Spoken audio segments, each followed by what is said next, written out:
Hello, नमस्कार, सत श्री अकाल, आदाब। जैसा कि बच्चों में बात कर रहा था, हमारा जो कक्षा 10 का बोर्ड का एग्जाम चल रहा है, तो मैं ये चाहूँगा कि आज भी हमारा जो ये वीडियो डाला जाए वो कक्षा 10 से रिलेटेड हो। कक्षा 10 के अंदर जो बच्चे पढ़ रहे हैं उनको ये पता है कि आपके ग्राफी विधि 3 है। एक ग्राफी विधि है, आपके जो रेखिक समीकरण हल है करने के 3 विधियां हैं। नंबर 1 है ग्राफिक, नंबर 2 है प्रतिस्थापन और नंबर 3 है विलोपन विधि। आज मैं आपको विलोपन विधि बताऊंगा। पिछले साल में देख रहा हूं कि अभी मान लो आपके देख रहा हूं कि विलोपन विधि के सवाल आ रहे हैं या प्रतिस्थापन के सवाल आ रहे हैं, तो मैंने ये सोचा चलो ठीक है, प्रतिस्थापन और विलोपन विधि दोनों बता देता हूं। अगर मौका मिलेगा, टाइम मिलेगा तो मैं आपको ग्राफी विधि भी बताऊंगा, ग्राफ लगा करके, लेकिन वो थोड़ा सा कठिन रहेगा। आज मैंने लिया है आपकी जो आरबीएससी है उसमें प्रश्नावली 3 है और विलोपन विधि है 3.3 का हिस्सा। प्रश्नावली हमारे पास है विलोपन विधि। विलोपन, विलोपन का मतलब हटाना होता है, विधि, विलोपन विधि। प्रतिस्थापन के बारे में मैंने कहा था, उसके स्थान पर दूसरे, जैसे चीनी के स्थान पर गुड़ को काम में लेते हैं, ठीक उसी तरीके से एक वो x का मान निकाल लेंगे और उसको दूसरे समीकरण के x के मान में y का जो मान निकाल लिया, x का मान y के रूप में निकाल लेंगे और फिर उसको उसमें प्रतिस्थापन किया था। आज हमारा सवाल है ये, तो मैं ये चाहूंगा आपका ये जो विलोपन विधि है, उस विलोपन विधि में मैं ये चाहूंगा आपका जो सवाल है वो पहला सवाल है x, यहां 2 सवाल ले रहा हूं। एक तो है x प्लस y बराबर 5 और दूसरा मैं ले रहा हूं 2x माइनस 3y बराबर 4। एक सवाल तो ये ले रहा हूं और दूसरा मैं यहां दोनों सवाल एकदम 2 ही सवाल समझाऊंगा मैं, आपका कॉन्सेप्ट क्लियर करना है मेरे को। दूसरा सवाल हमारे पास है 3x प्लस 4y और फिर है बराबर 10 और दूसरा है 2x माइनस 2y और बराबर है 2। ठीक है, ये और 2 समीकरण मैं आपके ले रहा हूं। मेरे हिसाब से ये आपके इजी वे में, एकदम इजी वे में समझ में आ जाएंगे। अगर मैं बात करूं विलोपन की, विलोपन का मतलब है हटाना है। अब हटाएंगे कैसे? देखो, इसमें 2 चीजों का ध्यान रखना है। अगर आप समान चिन्ह का एक थोड़ा सा हिंट दे देता हूं, समान चिन्हों को आप विलोपन कर रहे हैं ना, समान को, समान चिन्हों को विलोपन कर रहे हो तो घटाना है, घटाना है। और असमान को, असमान चिन्ह को जोड़ना है। क्या करना है? जोड़ना है। ये 2 इंपॉर्टेंट चीज है। आपके समझ में आई कि नहीं आई मेरे को पता नहीं। मैं ये चाहूंगा आपके ये दोनों चीज ही बता दूं। एक तो समान चिन्हों को तो जोड़ना है और असमान चिन्हों को घटाना है। इस प्रस्तुत सवाल में मैं असमान संख्या, असमान जो चिन्ह है उनको बराबर करूंगा। देखो असमान समान क्या यार, और मान समान बता रहे पता नहीं क्या। देखो ये, देखो ये किसका है? प्लस का। ये किसका है? प्लस का। अगर ये दोनों बराबर होते हैं तो ये समान हो गए। ये क्या हो गए? समान। और समान को क्या करना है? घटाना। ठीक है, अगर इनको हल करते हैं ना, एक प्लस और एक माइनस, तो ये क्या हो गया? असमान। ये समान वाला समझ गए ना आपको? इनमें तो क्या करना पड़ता है? घटाना। और समान वाला क्या? असमान वाला। देखो असमान, ये प्लस का ये माइनस का है। अगर इनको बराबर करेंगे ना तो इनको जोड़ना है। बस यहां बच्चे बहुत गलती करते हैं। एक बार फिर समझो, हम विलोपन विधि में सिर्फ एक ही गलती होने की संभावना है और वो बच्चे अक्सर कर देते हैं कि वो किसको समान कर रहे हैं। अगर मान लो किसी भी संख्या को x या y को हमने समान किया है तो उसके चिन्ह को देखना है। अगर उनका चिन्ह समान है तो घटाना है और अगर उनका चिन्ह असमान है तो जोड़ना है। मान लो यहां देखो, मैं समझा रहा हूं। इस सवाल में अगर मैं यहां इसको 2 से गुणा कर लेता हूं, देखो एक बार बता रहा हूं, मैं इसको 2 से गुणा कर लेता हूं और 2 से गुणा करने के बाद चलो मैं इसको इसमें बता दूंगा, ये बेहतर रहेगा। ठीक है, इसको इसमें बता दूंगा। ये देखो असमान चिन्ह है, मैं फिलहाल इसमें समान चिन्हों को बराबर कर रहा हूं। ये 2x प्लस 3y है। अब मुझे यहाँ 2x चाहिए तो 2 अक्ष चाहिए तो हम कहेंगे समीकरण नंबर 1 को, इसको मैं 1 बना लेता हूं बेटे और इसको मैं 2 बना लेता हूं। तो मैं कहूंगा समीकरण नंबर 1 को 2 से गुणा करने पर, अब बताओ क्यों ऐसे गुणा करने पर, कि यहां हमें इसको बराबर करना है। तो अब ये सवाल क्या हो जाएगा, 2 से गुणा करने पर ये हो जाएगा 2x, इसको कर रहा हूं मैं गुणा, यहां गुणा किया मैंने, ठीक है मेरी बात समझ रहे हो ना आप, इसको मैंने गुणा किया तो ये हो गया 2x plus 2y equal to 10, ये हो गया ना 10। फिर दूसरा हमारा ये तो हो गया 3 नंबर सवाल सूत्र, और ये हमारा हो गया 2x minus 3y equal to 4, ये हो गया सेकंड।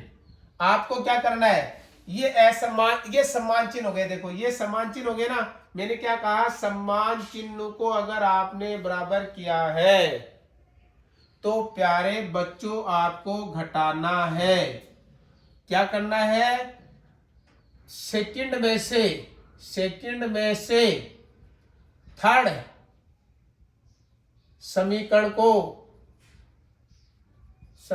को घटाने पर लिखना पड़ेगा, घटाने पर। और एक चीज और लिख दो ना आप, क्योंकि समान चिन्ह है तो अगला ये समझो करो यार बच्चे को तो कॉन्सेप्ट एकदम क्लियर है। अगर आप ये और लिख दोगे ना, क्योंकि सम्मान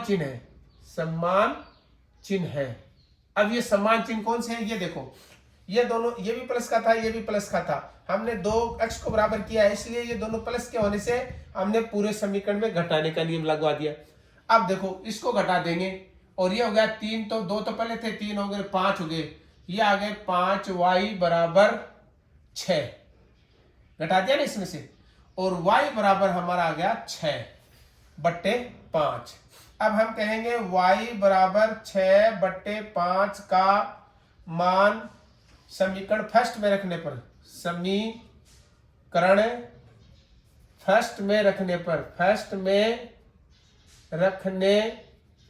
अच्छा मैं एक बात और बता दी, ये विलोपन विधि और ये प्रतिस्थापन विधि कक्षा 9 में भी है, और मैं तो कहता हूँ कक्षा 8 के बच्चों को भी ये देखना चाहिए। क्यों, क्योंकि कक्षा 8 के बच्चे जब देखेंगे तो उसका भी कॉन्सेप्ट क्लियर होगा, उनके भी ये विधियां रखने पर।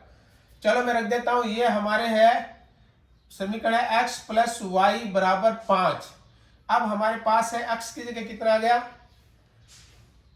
x की जगह तो x रह गया, y की जगह आ गया प्लस 6 यही था ना, 6/5 बराबर 5।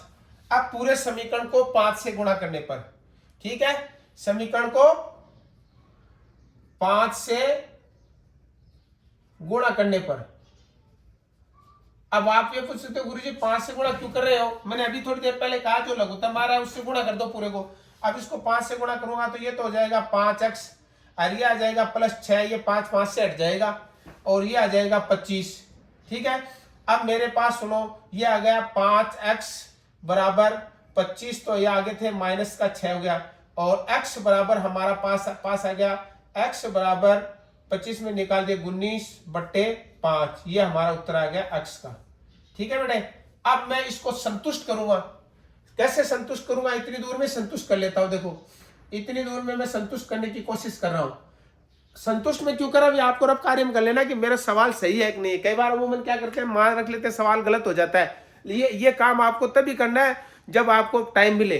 अब देखो कैसे कर रहा हूं मैं, यहां लिख रहा हूं मैं x की जगह क्या लिख रहा हूं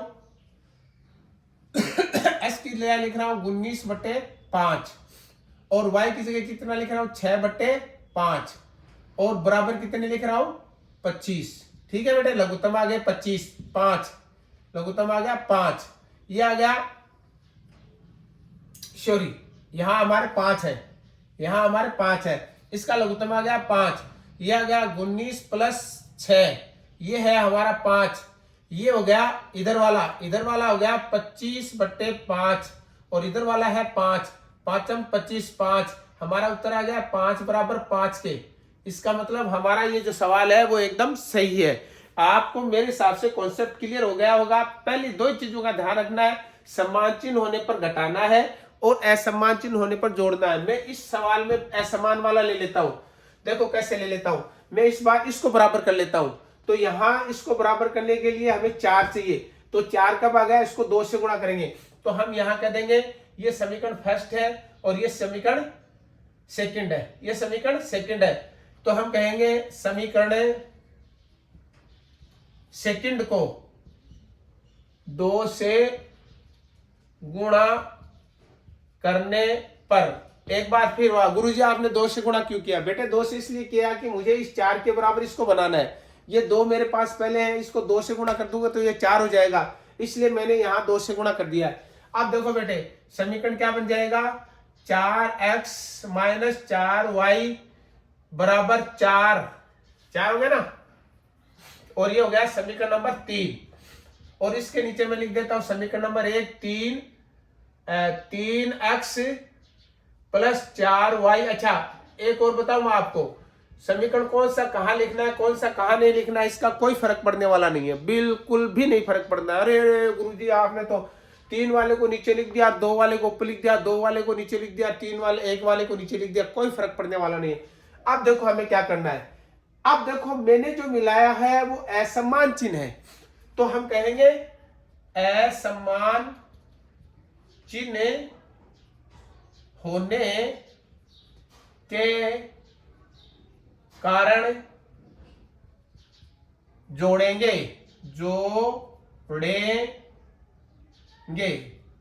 ये बात इंपॉर्टेंट है। बच्चे ज्यादातर क्या करते थे, घटाने का ही काम करते हैं। हमें घटाने का काम कब करना है, जब समान चिन्ह हो जाए, और हमें जोड़ने का काम कब करना है, जब असमान चिन्ह हो जाए। ये देखो ये माइनस का ये प्लस का असमान हो गया ना, अब जोड़ देंगे, इसको तो काट दिया, और ये हो गया 6 1 7, 7x बराबर 14, और x बराबर आ गया 14/7, और x बराबर हो गया 2। हम कहेंगे x बराबर 2 का मान समीकरण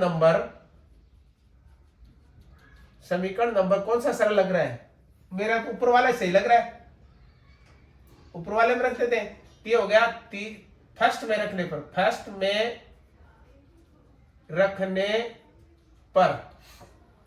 तो ये क्या हो गया, समीकरण यहां लिख लेता हूं, 3x प्लस 4y बराबर 10। यहां मैंने क्या किया, 3 गुणा 2 प्लस 4y बराबर 10।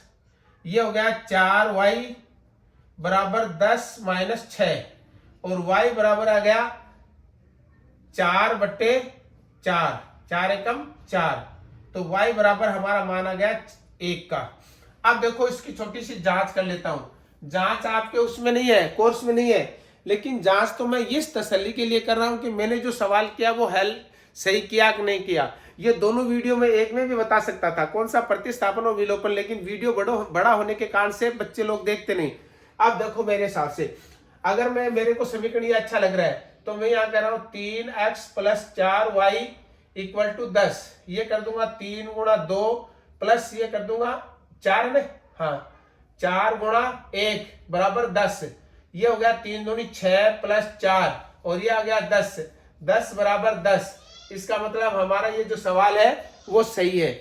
आपको बेटे विलोपन विधि में कुछ भी नहीं करना है, पहले जिसको आपको विलोपित करना है, जिसको हटाना है, जिसको मिटाना है, जिसको रिमूव करना है, उसको बराबर करना है, एक बात। दूसरी बात मेन इंपॉर्टेंट ये ध्यान रखनी है, अगर समान चिन्हों को आपने बराबर किया है तब तो है घटाना पूरे समीकरण को, और अगर आपने असमान चिन्हों को बराबर किया है तो आपको जोड़ना है। मैं इसमें बता देता हूं, देखो यहां मैंने समान चिन्हों को बराबर किया था, यहां मैंने समान चिन्हों को बराबर किया है, इसलिए मैंने पूरे में से घटा दिया। यहां मैंने असमान चिन्हों को बराबर किया है, इसलिए मैंने इसको जोड़ दिया। ये इस एक ही बात का ध्यान रखना है। हमारा ये वीडियो कैसा लगा इसके बारे में आप कमेंट करोगे, तथा ये जो अपने दोस्तों को शेयर करोगे। मेरा एक व्लॉग और है इकबाल खान के नाम से, उसको भी आप, ये मोटिवेशनल चैनल है, उसको भी आप सब्सक्राइब कर ले। जय हिंद, जय भारत।